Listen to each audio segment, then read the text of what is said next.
Thank you sir. Thank you everybody, खुदा आपको बरकत दे। जितने भी इस कॉल पर मौजूद हैं, मैं आपका बेहद शुक्रगुजार हूँ। और बहुत खुशी हुई है आपसे बात करके, हमेशा ही होती है। और मंडे को आपसे मिलके बात करके, कलाम में से खुद से कुछ सीख के, कुछ आप लोगों से सीख के, कुछ कलाम में से सीख के, तो हमेशा ही खुशी होती है। ठीक है। तो शहजाद भाई, वो दो बातें बता दें पहले, इससे पहले कि मैं पूछूं।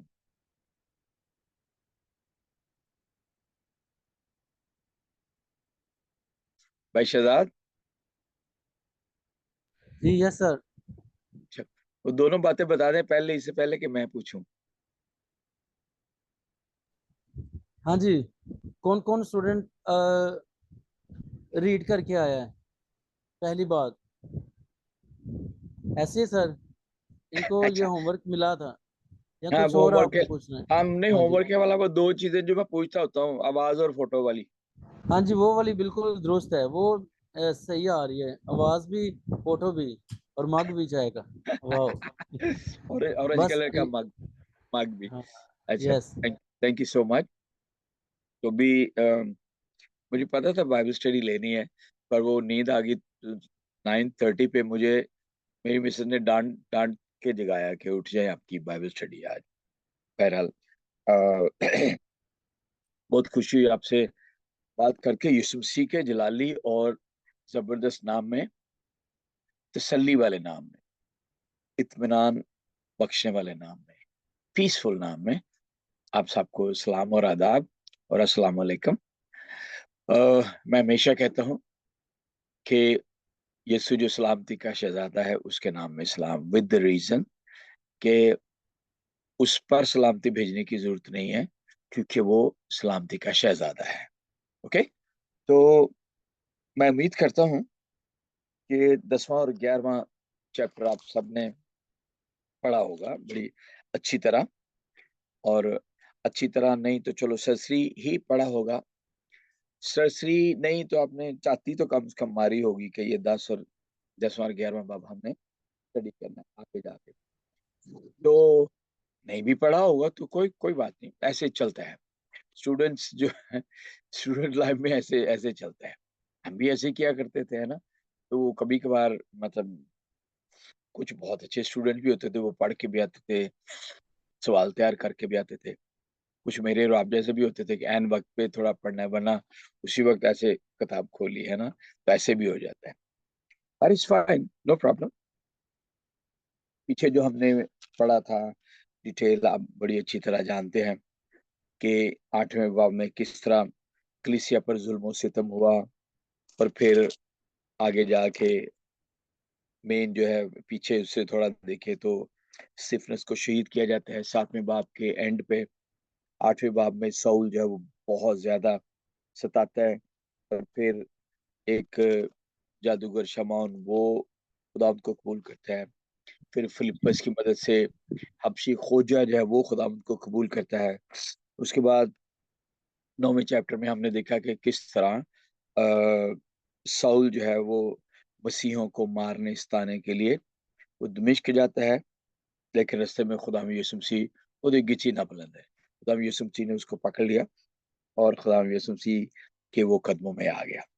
उसके बाद खुदा का एक बंदा हननिया, उसने साउल के लिए दुआ की और उसकी आंखों से छिलके गिर पड़े और वो बीना हो गया। और फिर वो दमिश्क में मनादी करता है। लोग उससे डरते हैं, यहूदी उसे मारने की कोशिश करते हैं कि आ तो साडा बड़ा जबरदस्त बंदा सी, ये केड़ी टीम चला गया, तो दुश्मना ना मिल गया। तो उसके बाद जब वो, किसी का माइक खुला हुआ है, मैं मेहरबानी माइक बंद कर, थैंक यू।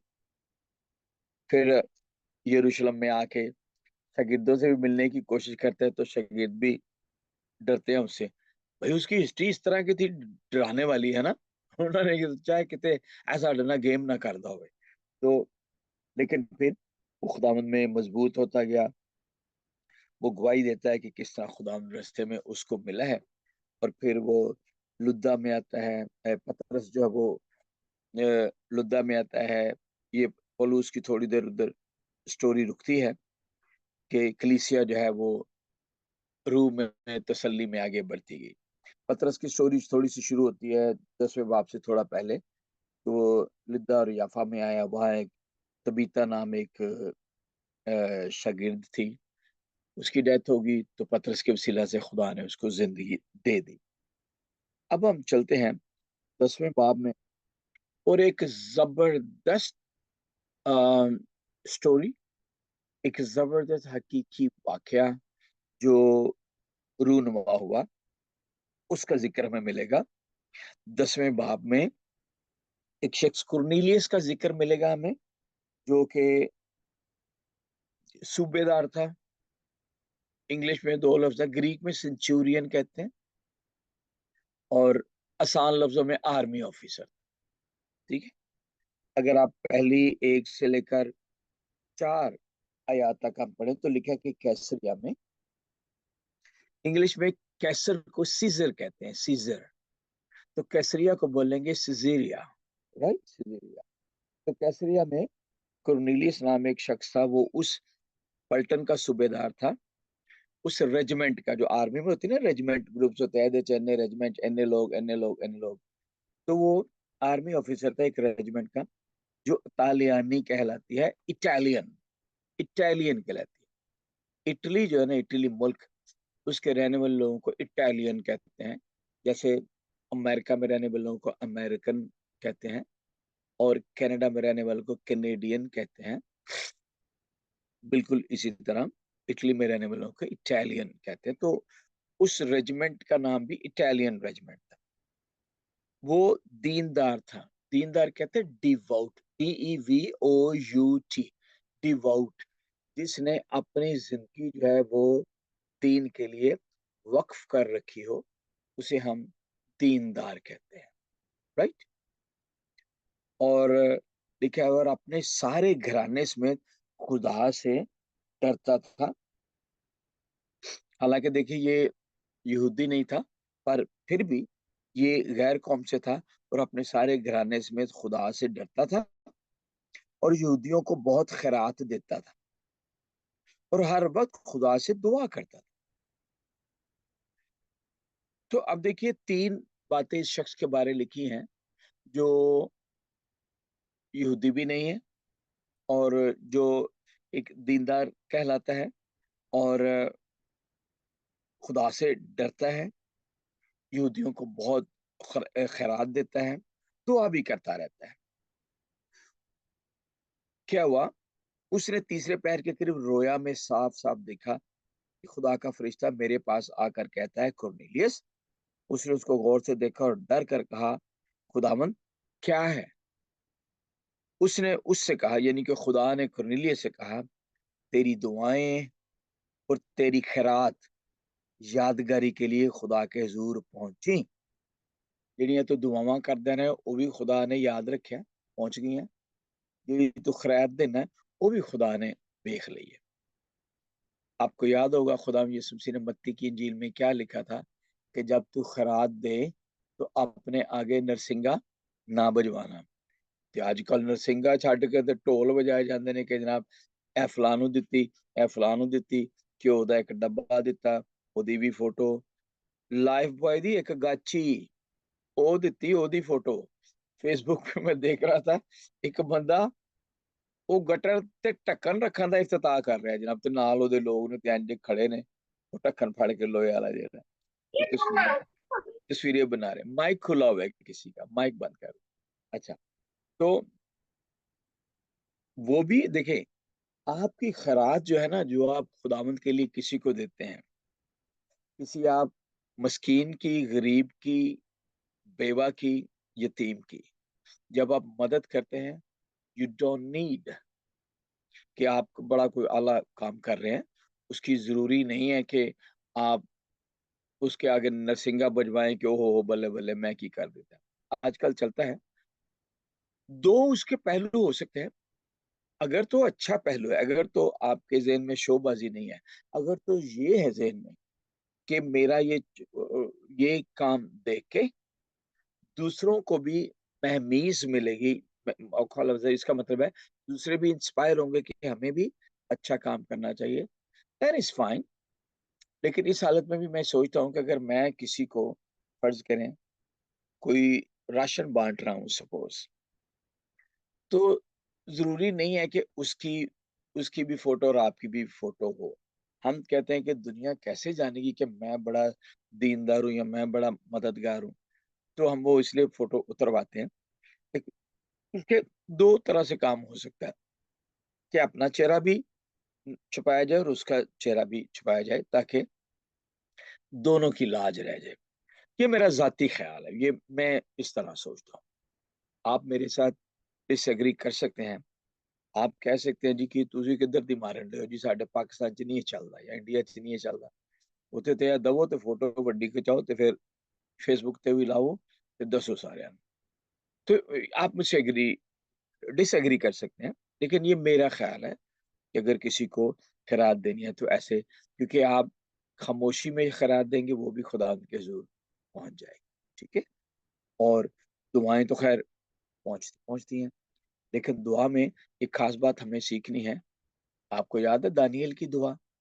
अगर आपने दानियल की किताब पढ़ी है, कलाम में लिखा है दानियल ने दुआ की, लेकिन वो 21 दिन के बाद जो है वो दुआ का जवाब आया। वजह ये है कि लिखा है कि वो एक वक्कल जो है उससे खुदा का फरिश्ता लड़ता रहा, जो किसी तरह उसको रोकने की कोशिश कर रहा था। हमें फर्वेंट प्रेयर करनी है, FERVENT, ऐसी प्रेयर जो आसमान को फाड़ के, आसमान की बुलंदियों को फाड़ के भी उकाबों की तरह ऊपर निकल जाए। अभी हम गीत सुन रहे थे ना, बहम गा रही थी उकाबों वाला। ठीक है। ते काबा दे वांगर तेनू जोर दे के ओ तेरी जवानी नु करदा नया है, जबूर 103 में। सो खैर, मैं बता रहा था कि इसमें तीन खूबसूरत बातें थी। वो दीनदार था, खुदा से डरता था, मतलब दीनदार था, चार बातें हो गई। दीनदार था, खुदा से डरता था, और घराने समेत अकेला नहीं, यहूदियों को बहुत खरार देता था, हर वक्त खुदा से दुआ करता था। तो खुदा के फरिश्ता ने रोया में उससे आके बात की। रोया और ख्वाब आप जानते हैं, ख्वाब ये है कि आप सोए हुए हैं और आप दिमाग आपको दिखा रहा है। रोया के समटाइम ये होता है कि आप खुली आंखों से ख्वाब देखते हो। मुश्किल है इसको समझना, बस समटाइम इट हैपन कि ਤੁਸੀਂ ਕੀ ਉਹਨੂੰ ਕਹਿੰਦੇ ਨੇ, ਅੱਧੇ ਸੁੱਤੇ ਵੀ ਹੁੰਦੇ ਅੱਧੇ ਜਾਗਦੇ भी ਹੁੰਦੇ, तो वो आपको विजन चल रही होती है, उसको रोया बोलते हैं। ठीक है, रोया नहीं कि वो फलाना मुंडा बहुत रोया, ये दूसरी विजन उसके लिए है। तो खुदा के हजूर पहुंच गई हैं। अब याफा में आदमी भेजकर शमा उनको, जो पतरस कहलाता है, बुलवा ले। वो शमौन दबाग के यहाँ मेहमान है। हमारा वाला जो शमौन है उसका नाम शमौन पतरस था, खुदा यीशु मसीह का शागिर्द। तो ये जिस शमौन के घर में पतरस ठहरा हुआ था, उसका नाम था शमौन दबाग। दबाग कहते हैं टैनर, चमड़ा रंग नाले में टैनर। मैं इंग्लिश में भी देख के आपको बताता हूँ इसमें क्या लफ्ज इस्तेमाल हुआ है। 10वां बाब उसकी आयत number 6। He's staying with Simon, a tanner who lives near the seashore. Tenor कहते हैं जो चमड़ा रंगने वाले को, टैनर, TANNER। उसी से टैनरी, चमड़ा रंगने वाली फैक्ट्री, उसको बोलते हैं। राइट। तो वो ये शख्स जो चमड़ा रंगता था, शमौन, तो शमौन पतरस इसके हाथ ठहरा हुआ।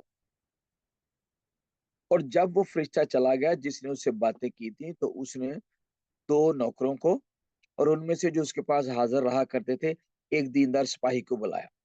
उन दो नौकरों ने बुलाया, तो जाहिर है वो आर्मी ऑफिसर था, तो उसके हुजूर हाजिर भी रहते थे ना, गड़े खड़े रहते सन लोग हेल्प करने वास्ते, ओदी गल हुक्म मनने वास्ते। और एक दीनदार और सिपाही, दीनदार सिपाही को बुलाया और सब बातें उनसे बयान करके उन्हें याफा में भेजा। ठीक है जी। रोया में खुदा ने कहा कि एक शमौन पतरस नामी एक शख्स जो है, वो शमौन दबाग के घर में है, तो तू उसे भेज के बुलवा ले। इसने क्या किया, अपने दो नौकरों को बुलवाया और एक दीनदार सिपाही को बुलवाया। अच्छा देखिए, वो सिपाही भी दीनदार थे। तो आपके करेक्टर को देख के दूसरे लोग भी आपसे मुतासर होंगे। देखिए, हम जिस कंट्री में रहते हैं, जैसे पाकिस्तान लगा लें, तो वहाँ पे हमें अपने करेक्टर को दिखाना होता है। हमारे करेक्टर को देख के लोग समझते हैं कि ये मसीही हैं। आप जानते हैं किसी जमाने में पाकिस्तान में मसीहियों के लिए दो बातें बड़ी मशहूर थी। क्या? एक तो ये झूठ नहीं बोलते, उन्होंने तो दबा के बोल देना। दूसरा, ये कसम नहीं खाते, अब लोग बाइबल भी उठा लेते हैं ना, कस्में भी उठा लेते हैं, लेकिन किसी जमाने में ये बात मशहूर थी, अभी भी है कई, टू सम एक्सटेंट, तो कुछ ना कुछ अभी भी है। तो याफा में चले गए। अच्छा, उधर दूसरी तरफ क्या हो रहा है? नौमी है, दूसरे दिन जब वो राह में थे और शहर के नजदीक पहुंचे, यानी 2 दिन का फासला था, शहर के नजदीक पहुंचे तो पतरस दोपहर के करीब कोठे पर दुआ करने को चढ़ा। अच्छा, मे भी नीचे मेहमान बिजी होंगे या कोई घर उस तरह का था, या आई डोंट नो बू आ रही हो, क्योंकि वो चमड़े की बू बड़ी बुरी होती है। तो वो बहरहाल वो छत पे गया दुआ करने के लिए, राइट। और उसे भूख लगी और कुछ खाना चाहता था, लेकिन जब लोग तैयार कर रहे थे तो उस पर बेखुदी छा गई। जिससे होता नहीं, थोड़ा जा भी बेहोशी टाइप, बेखुदी छा गई। तो इसके लिए मैं 10वें बाब की 10वीं आयत, 10वें बाब की 10वीं आयत में आपके, he fell into a trance। Trance होता है जैसे आप खुद से कुछ नहीं कर रहे, जैसे नींद में नहीं चलते, तो इस तरह की हालत। जैसे कुछ लोग नींद में चल रहे हैं जनाब, अच्छा पता नहीं जागे सुते हैं, तो इस तरह की हालत है। तो उसे भूख लगती है और वो कुछ खाना चाहता है, मे बी फास्टिंग में हो, रोजा रखा हो, और शाम का समय हो, खाना भी तैयार हो रहा है, वो छत पे चढ़ता है। तो सम टाइम जो है वो भूख की वजह से भी ऐसा हो जाता है।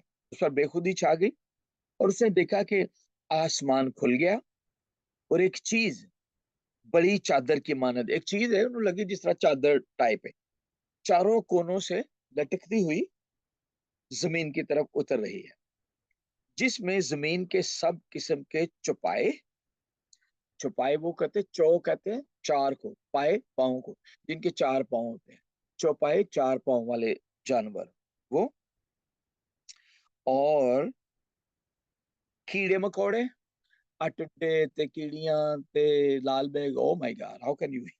अच्छा, और हवा के परिंदे भी शामिल है, यानी सब कुछ शामिल है, जानदार भी ने, चार चार पैर वाले कीड़े मकोड़े भी ने, ते परिंदे भी ने, ते विच भावें ख्वाब भी होवे, जेड़ा बाजी ने गीत गाया, ख्वाब बार बार आ रहा है। अच्छा, और उसे एक आवाज आई कि ए पतरस, उठ, जबा कर और खा।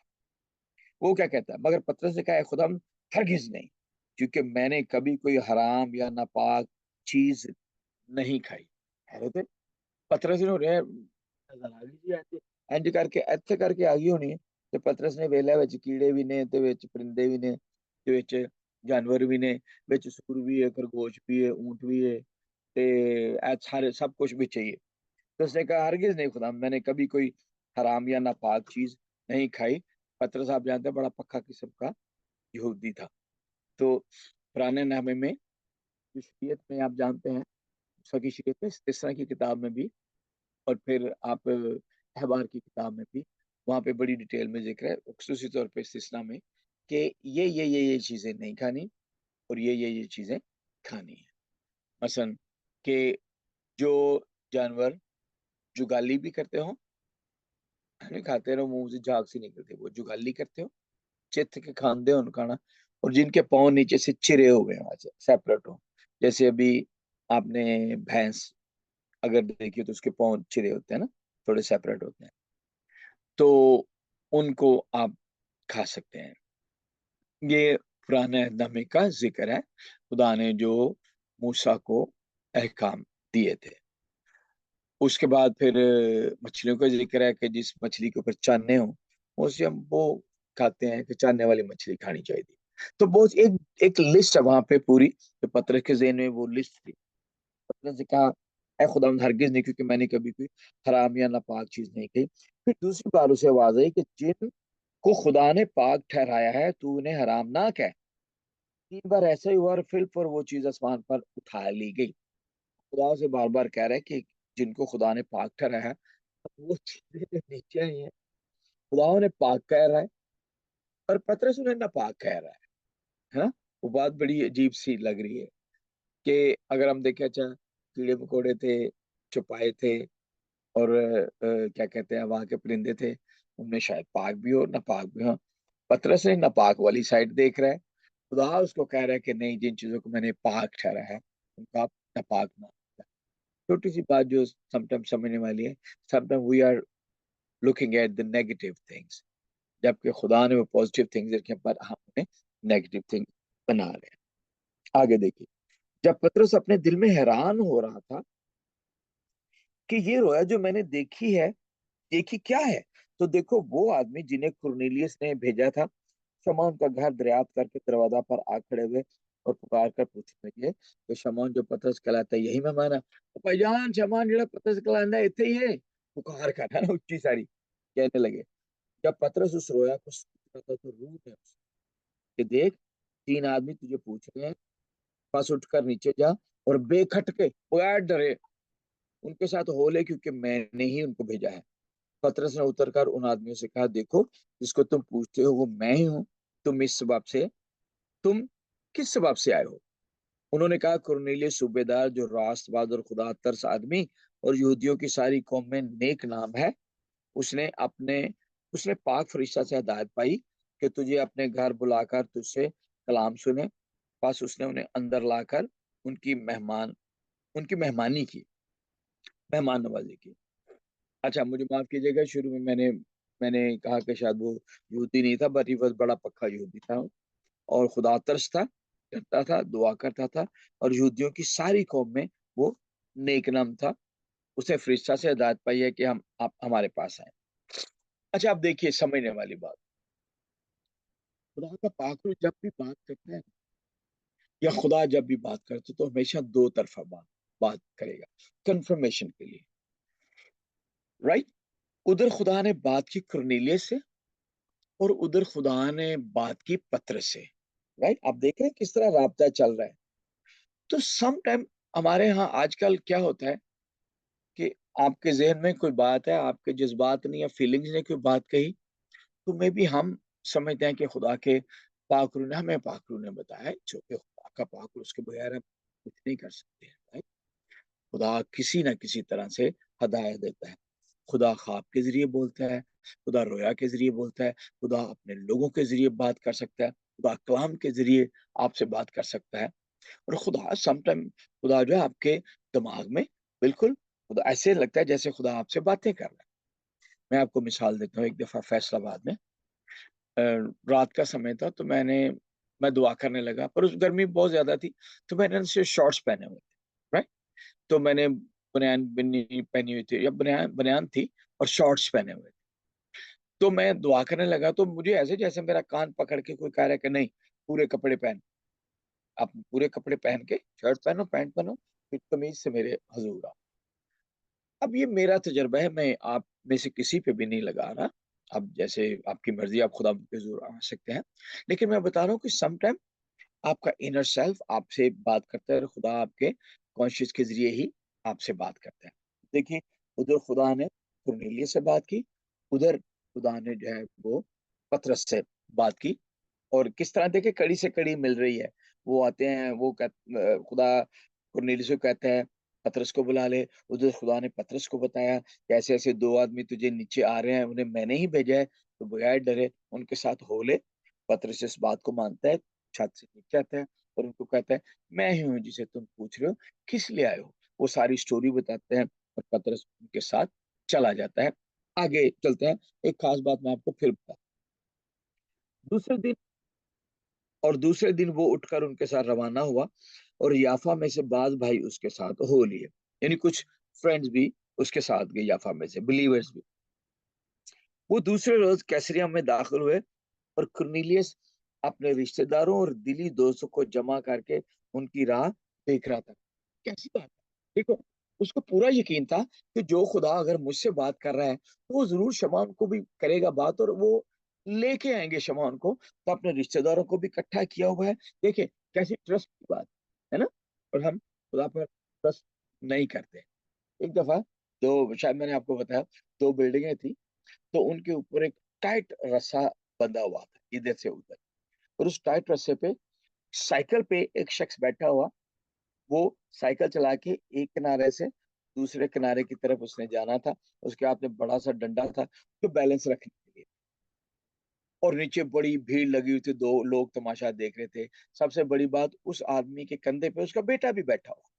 अब आप अंदाजा कीजिए, ऊंची बिल्डिंगें हैं, दोनों किनारे टाइट रास्ता है, उस पे ऊपर साइकिल है, साइकिल के ऊपर वो बंदा बैठा है, उसके कंधों पे उसका बेटा बैठा है। तो वो एक तरफ से चल के दूसरी रास्ते वो बड़े आराम से पहुंच गया। लोगों ने बड़ी तालियां बजे, बल्ले बल्ले, वाह वाह क्या बात। उसने लोगों से मुखातब करके पूछा, अच्छा भाई, अगर मैं यहाँ से वापस जाना चाहूँ तो do you believe I can go back? उन्होंने कहा, हाँ जी, हाँ जी, हाँ जी जी, वो हम कहते पक्की गल है, जा सकना मैं वापस? उन्होंने कहा, हम तो शर्त भी लगा सकते हैं, आप सेफली वापस पहुंच जाएंगे। उसने अगली बात पूछी, उसने कहा, अच्छा आप में से कोई अपने बच्चे को भेज सकता है कि मैं उसे कंधों पे बिठा के दूसरी तरफ ले जाऊं? किसी ने नहीं भेजा। मतलब ट्रस्ट की बात है। वैसे मान रहे हैं कि हाँ जी, हाँ जी, हमें पता है आप कर सकते हैं, पर टोटल ट्रस्ट नहीं है। इतना नहीं है कि हम अपने किसी बच्चे को भेज दें। तो trust is something else. Total dependence खुदावंद पे। यहाँ पे देख रहे हैं कि कैसा ट्रस्ट है। उसने अपने रिश्तेदारों को, दिली दोस्तों को जमा करके उनकी राह देख रहा था। जब पतरस अंदर आने लगा, कैसा हुआ कि कुरनीलियस ने उसका इस्तकबाल किया और उसके कदमों में गिरकर सिजदा किया। लेकिन पतरस ने उसे उठाकर कहा, खड़ा हो, मैं भी तो इंसान हूं। This is very important. आजकल क्या चल रहा है? ਜਿਹੜਾ जनाब थोड़ा जा उत्ते हो गया, ओए होए लोकियो दे पैरां दे तस्मे, ते ओनू सिजदे, ते ओनू चुमना हत्थां नू, ते पता नहीं की कुछ। अब अगर पतरस जो है वो आजकल का होता है तो बड़ा खुश होता, वो भी अगे हमारे कजन जो है ना, वो तो आपको पता है बड़ा स्पेशल है।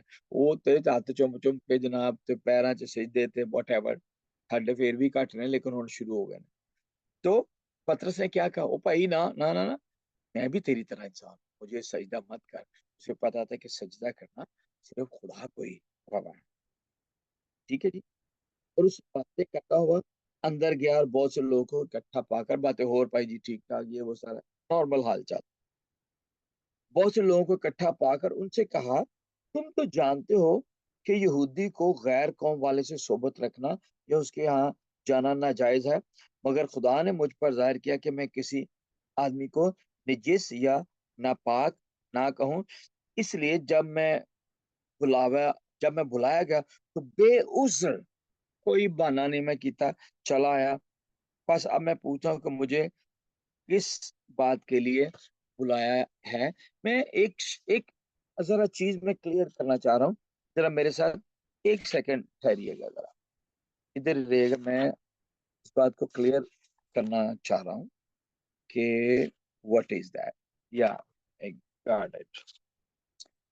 अच्छा जी, ओके। हम्म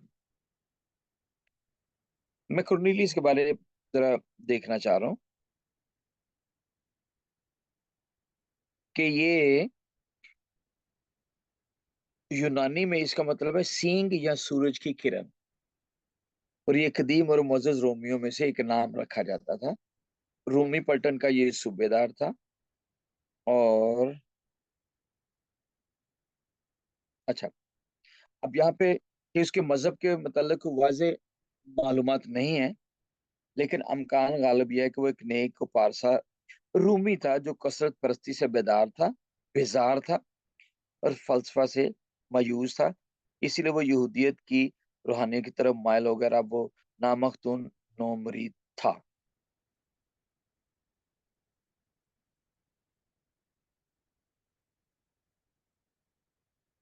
ओके, ओके, या दैट्स राइट। सो यहाँ पे थोड़ा सा कंफ्यूजिंग था, मैंने इसलिए कही बात। देखिए, यहाँ पे हमने दो बातें पढ़ी थी कुरनेलियस के बारे के। यहूदियों को बहुत खराब देता, हर वक्त खुदा से दुआ करता था। और आगे भी जाके लिखा था कि वो यहूदियों की सारी कौम में बड़ा नेक था। तो कंफ्यूजिंग सा था ये कि ये यहूदी था या गैर यहूदी था। मजहब के बारे में कोई डिटेल नहीं है, लेकिन लगता है अब पतरस ने जो यहाँ आके बात की है ना 28वें आयत में, उनसे कहा, तुम तो जानते हो कि यहूदी को गैर कौम वाले से सोबत रखना या उसके यहाँ जाना नाजायज है। ठीक है, यानी यहूदी बड़े कट्टर किस्म के यहूदी थे। पतरस ऑल दो खुदावंत के हुजूर मसीही था, यस्सु की ये पैरवी करता था जबरदस्त तरीके से, लेकिन बातें अभी वही थी, था तो यहूदी, तो जहन में वही बात थी। कि यहूदियों को गैर यहूदियों के पास जाना जो है वो मना है, हम नहीं जाते। लेकिन इस बैरियर को खुदा ने कैसे तोड़ा? कि खुदा ने वो चादर उतार कर मुझे दिखाया कि खुदा के हजूर जो है मैं किसी आदमी को नजिस या नापाक ना कहूं। अच्छा, अब बात समझिए ऑल ऑफ यू, यहाँ पे खाने की बात नहीं है।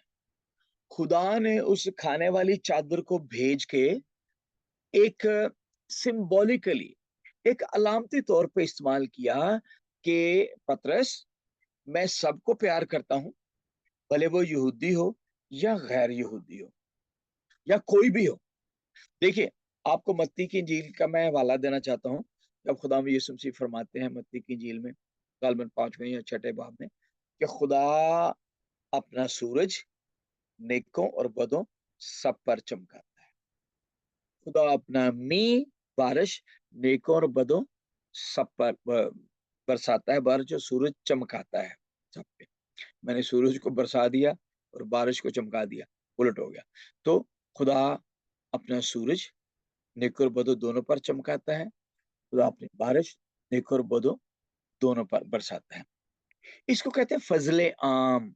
ये आम फजल है जो हर एक पे ही होता है, ठीक है। खुदा हर एक को खुराक देता है, खुदा हर एक का ध्यान रखता है। हर एक होता है फजले खास, तो यीशु मसीह के वसीला से हम नजात पा जाते हैं, अपने गुनाहों से छूट जाते हैं, उसको कहते हैं फजले खास। तो खुदा ने यहाँ पे पतरस को बताया कि मेरे नजदीक कोई भी आदमी नजिस या नापाक नहीं है। वो फूड की बात नहीं हो रही थी, खुदा उसको सिर्फ अलामती तौर पे बता रहा था। शायद पतरस जो है वो यहूदी था, और यहाँ पे लिखा है ना कि गैर यहूदियों के यहाँ जाना ना जायज है, शायद वो ना जाता, राइट। लेकिन खुदा ने उसे बताया कि नहीं, गैर यहूदियों में भी बहुत से लोग ऐसे हैं जो खुदा से डरते हैं, जो दुआ करते हैं, जो खरा देते हैं। बस उनको जरा सीधी राह दिखाने की जरूरत है। Okay, you got it. यहाँ पे फूड की बात नहीं हो रही, क्योंकि अगर फिर फूड की बात है ना, खुदा ने कहा पतरस ने कहा था नापाक है, खुदा ने कहा था नहीं पाक है। तो रिमेंबर, पौलुस रसूल आगे जाके अपने खतूत में बताता है वो चीजें जो हम बाहर से खाते हैं हमें नापाक नहीं करती, वो चीजें जो अंदर से निकलती हैं हमें वो नापाक करती हैं, राइट। और फिर खुदा यीशु मसीह ने भी, मुझे याद नहीं हवाला, खाना जेल में किसी जगह उसने और सारी चीजें उनके लिए पाक ठहराई।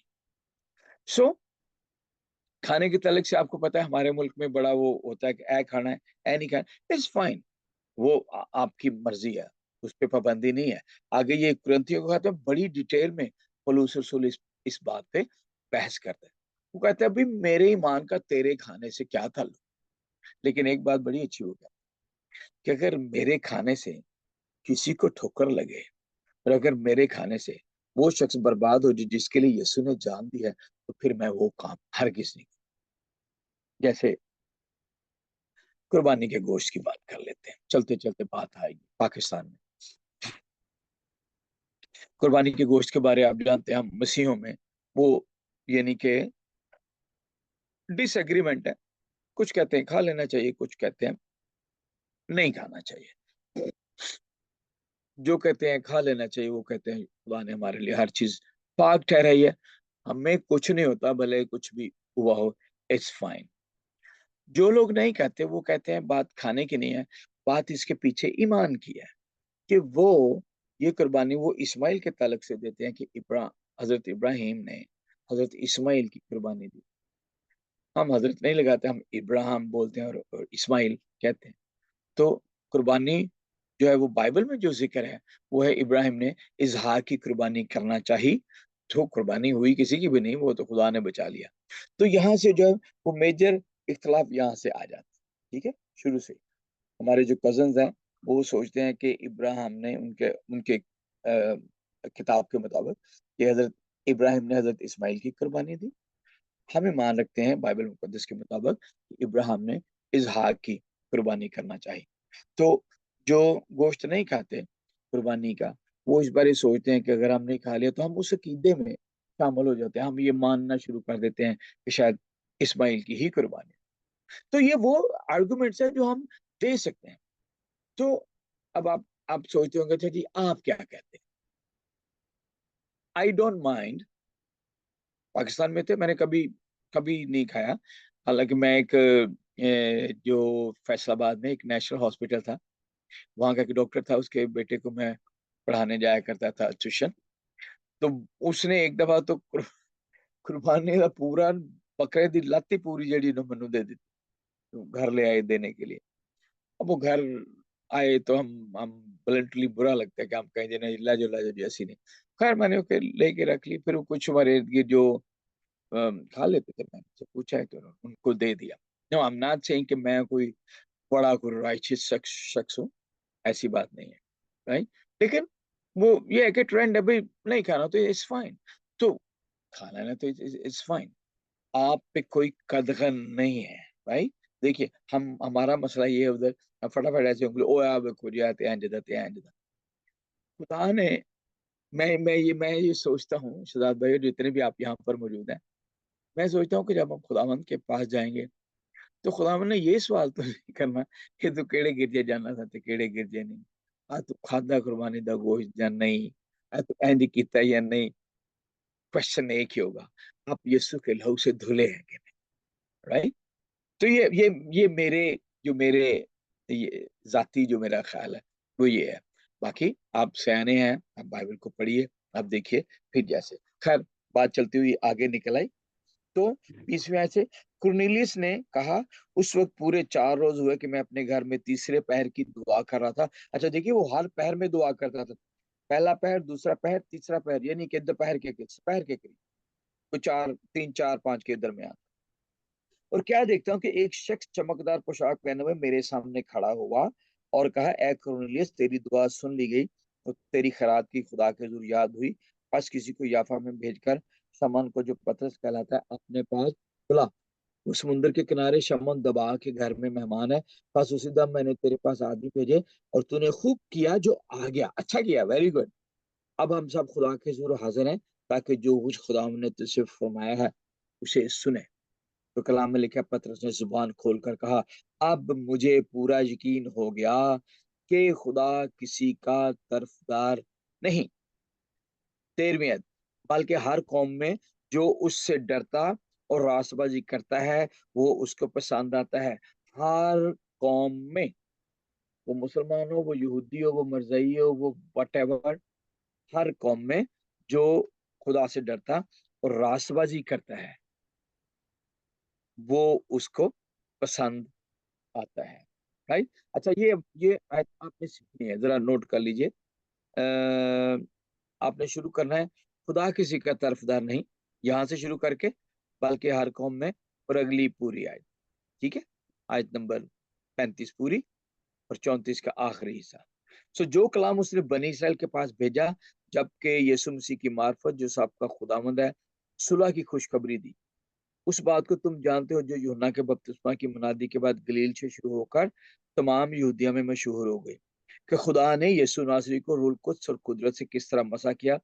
वो भलाई करता और उन सबको जो अबलीस के हाथ से जुल्म उठाते थे शिफा देता फिरा, क्योंकि खुदा उसके साथ था। और हम उन सब कामों के गवाह हैं जो उसने यहूदियों के मुल्क और यरूशलेम में किए, और उन्होंने उसको सलीब पर लटका कर मार डाला। उसको खुदा ने तीसरे दिन जलाया और जाहिर भी कर दिया, ना कि सारी उम्मत पर, बल्कि उन गवाहों पर जो आगे से खुदा के चुने हुए थे, यानी हम पर, जिन्होंने उसके मुर्दों में से जी उठने के बाद उसके साथ खाया पिया। और उसने हमें हुक्म दिया कि उम्मत में मनादी करो और गवाही दो कि ये वही है जो खुदा की तरफ से जिंदों और मुर्दों का मुनसिफ मुकर्रर किया गया। उस शख्स की सब नबी गवाही देते हैं कि जो कोई इस पर ईमान लाएगा उसके नाम से गुनाहों की माफी हासिल करेगा। पतरस ने पूरी पूरी गॉस्पल, पूरी खुशखबरी दी है, फुल गॉस्पल। मैं एफजीए की बात नहीं कर रहा, मैंने फुल गॉस्पल, पूरी पूरी मुनादी की है, पूरा पूरा बताया है कि यीशु मसीह के नाम में ही हम अपने गुनाहों की माफी हासिल कर सकते हैं। जब ये बातें कह ही रहा था, मतलब ये बातें कह ही रहा था कि रूह कुद्स उन पर नाजुल हुआ, जो कलाम सुन रहे थे, रिमेम्बर, जो सुन रहे थे उन पे जो सही लोग आए थे। और पतरस के साथ जितने मखतून ईमानदार आए थे, ईमानदार जितने थे वो मखतून थे, उनका खतना हुआ था, वो सब हैरान हुए कि गैर कौमों पर भी रूह कुद्स की बख्शिश जारी है।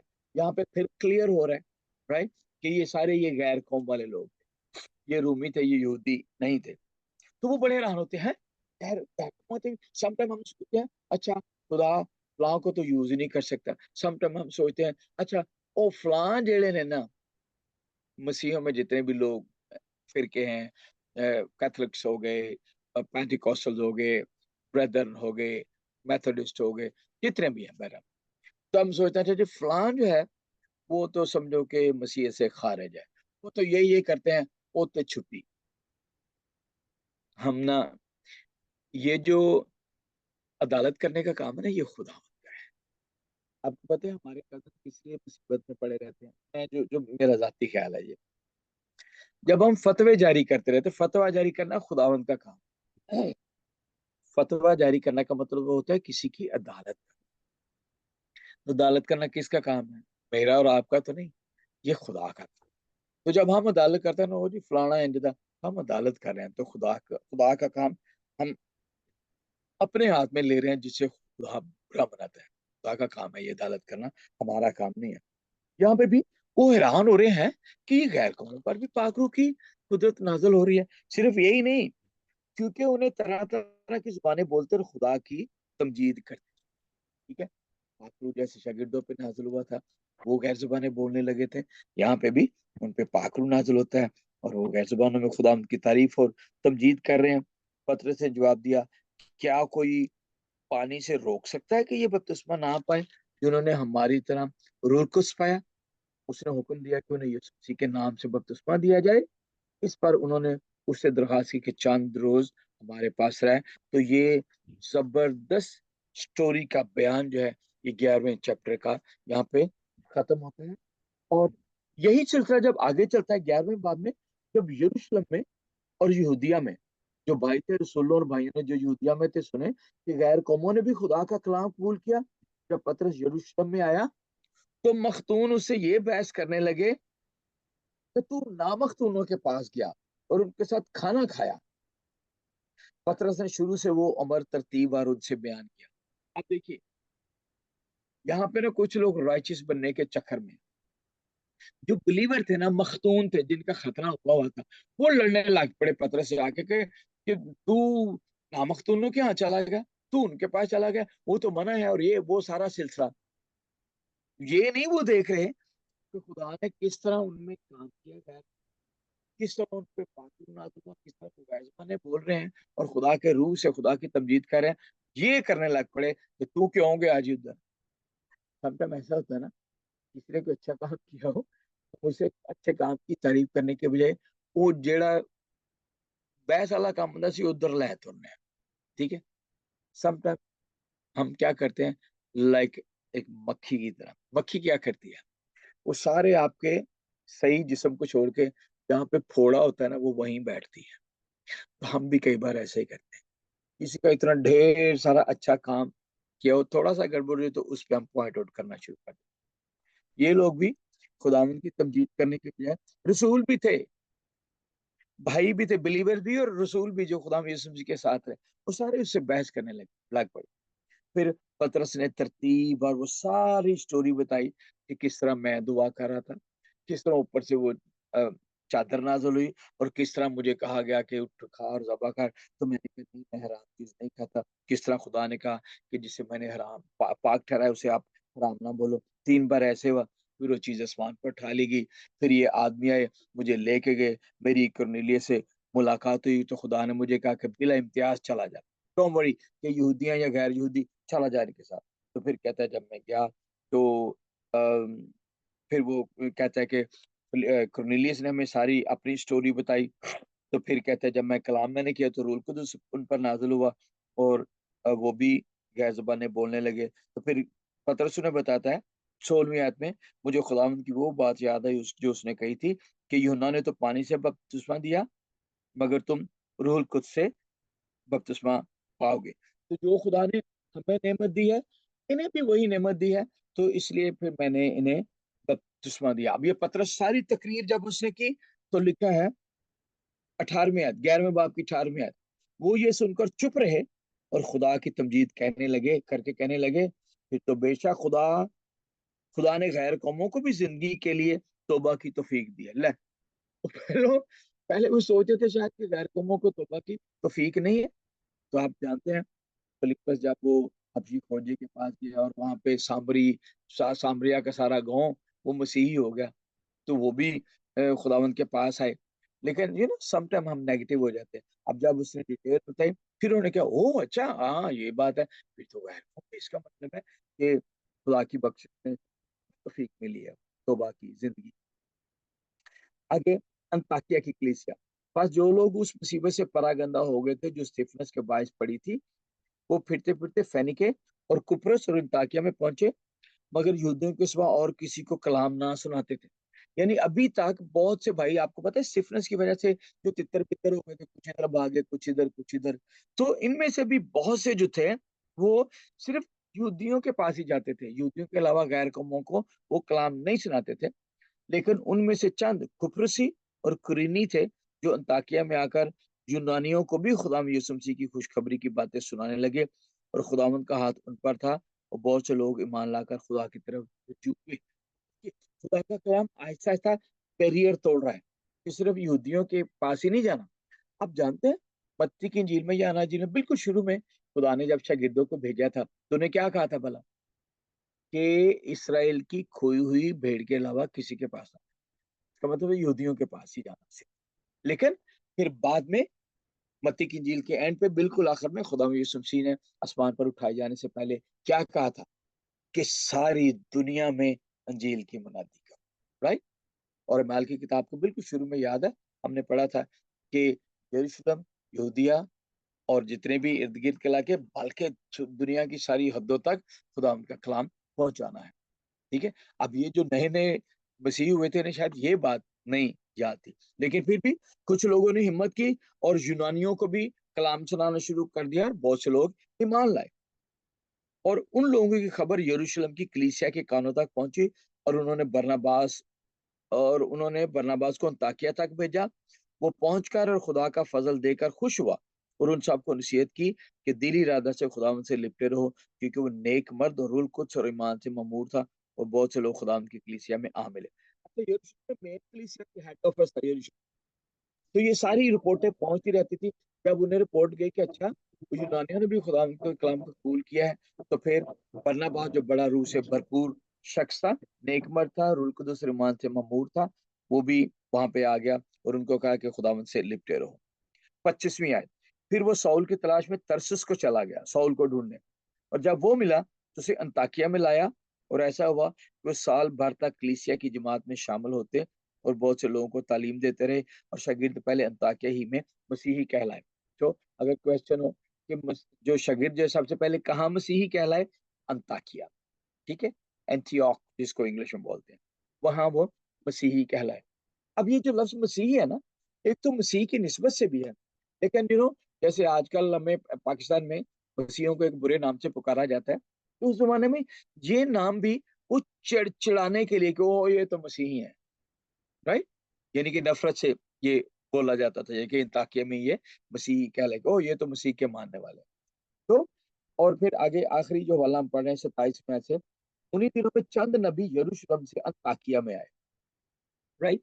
देवर अदर प्रॉफिट्स एज वेल यरूशलेम, और उनमें से एक ने जिसका नाम अगबुस था, खड़े होकर रूह की हिदायत से जाहिर किया कि तमाम दुनिया में बड़ा काल पड़ेगा, और ये क्लोदियस के अहद में। क्लोदियस जो है ये भी यानी रोमी बादशाह में से एक था, और ये बड़ा ढीला ढाला था। इसने पहले तो यहूदियों को इसने, ये माइक किसी का खुला हुआ है, मैंने माइक बंद कर दिया, आवाज आ रही है। तो पहले तो यहूदियों को, शहजाद भाई ये माइक बंद कर दीजिए, हाँ थैंक यू। तो पहले तो इसने यहूदियों को रोम में रहने की इजाजत दी थी, लेकिन फिर बाद में सबको निकाल दिया था। माल की किताब में 12वें बाब में जाके जिक्र है कि इसने सबको निकाल दिया था। तो इसके अहद में ये काल पड़ा था। तो जब ये काल पड़ा तो क्या हुआ, बस शागिर्दों ने तजवीज की कि अपने अपने मकदूर के मुवाफिक जिन्ना तुसी कर सकते हो यहूदिया में रहने वाले भाइयों की खिदमत के लिए कुछ भेजे। चुनाचे उन्होंने ऐसा ही किया, और बरनबास और सऊल के हाथ बुजुर्गों के पास भेजा, राइट। यहाँ पे स्टोरी एंड होती है। तो 11वें चैप्टर 10वें चैप्टर में हमने मेन बात जो है वो पतरस का वो वाकया पढ़ा है पतरस और कुरनेलियस का डिटेल से, और फिर 11वें बाब में हमने पढ़ा है कि किस तरह पतरस की जनाब हाजिरी हुई यरूशलेम में भाइयों के सामने, उसने पूरी रिपोर्ट दी, और फिर खुदा का कलाम जो है वो आहिस्ता आहिस्ता फैलता चला गया गैर कौमों में, यहूदियों में भी, यूनानियों में भी, और दूसरे तीसरे रोमियों में भी बहुत से लोग खुदा के हुजूर आते गए।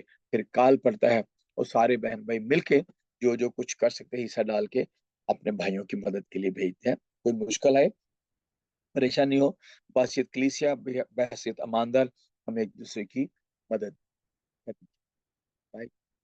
Thank you so much. आप में से किसी का इससे रिलेटेड कोई सवाल हो तो यू आर वेलकम। पहले अगर आपने लिखा है घर में नोट किया कोई क्वेश्चन, उसके लिए यू आर वेलकम। आज वाले दो अबवाब में से आपका कोई सवाल हो तो उसके लिए भी you are welcome. Yes, Pastor Ji, may I ask a question, please, with your permission? Sure sure sure sure With due respect and yes apologize. No worries. Anas भाई एक मिनट प्लीज, Yes, सिस्टम होना please ये recording stop कीजिए।